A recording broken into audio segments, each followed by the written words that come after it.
Right, we're going to read chapter 3 of Charlie and the Chocolate Factory, and this time I'm being joined by Peanut, who loves Roald Dahl, don't you? You baby, Roald Dahl? Yes. Okay. Chapter 3. Mr. Wonka and the Indian Prince. Prince Pondicherry wrote a letter to Mr. Willy Wonka, said Grandpa Joe, and asked him to come all the way out to India and build him a colossal palace entirely of chocolate. Did Mr. Wonka do it, Grandpa? He did indeed, and what a palace it was! It had 100 rooms, and everything was made of either dark or light chocolate. The bricks were chocolate, the cement holding them together was chocolate, the ceilings were made of chocolate, and so were the carpets and the pictures and the furniture and the beds. And when you turned on the taps in the bathroom, hot chocolate came pouring out. When it was all finished, Mr. Wonka said to Prince Pondicherry, "I warn you though, it won't last you very long, so you'd better start eating it right now." "Nonsense!" shouted the prince. "I'm not going to eat my palace. I'm not even going to nibble the staircase or lick the walls. I'm going to live in it." But Mr. Wonka was right, of course, because soon after this there came a very hot day with a boiling sun, and the whole palace began to melt, and then it sank slowly to the ground, and the crazy prince, who was dozing in the living room at the time, awoke to find himself swimming around in a huge brown sticky lake of chocolate. Little Charlie sat very still on the edge of the bed, staring at his grandpa.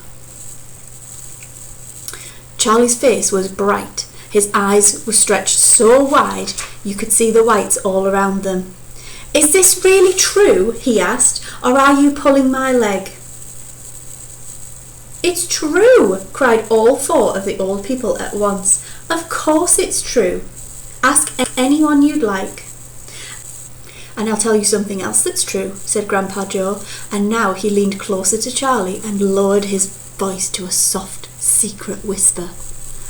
"Nobody ever comes out." "Out of where?" asked Charlie. "And nobody ever goes in." "In where?" cried Charlie. "Wonka's factory, of course." "Grandpa, what do you mean?" "I mean workers, Charlie." "Workers? All factories," said Grandpa Joe, "have workers, streaming in and out the gates in the mornings and evenings, except Wonka's. Have you ever seen a single person going into that place or coming out?" Little Charlie looked slowly around at each of the 4 little old faces, one after the other, and they all looked back at him. They were friendly, smiling faces, but they were also quite serious. There was no sign of joking or leg pulling on any of them. "Well, have you?" asked Grandpa Joe. I really don't know, Grandpa," Charlie stammered. "Whenever I walk past the factory, the gates seem to be closed."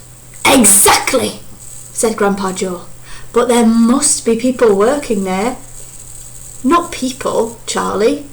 Not ordinary people, anyway." "Then who?" cried Charlie. "Aha! That's it, you see.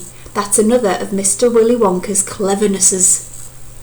"Charlie, dear," Mrs. Bucket called out from where she was standing by the door, "it's time for bed. That's enough for tonight." "But, Mother, I must hear tomorrow, my darling." "That's right," said Grandpa Joe. "I'll tell you the rest in the morning." And you can hear the rest tomorrow from Sam.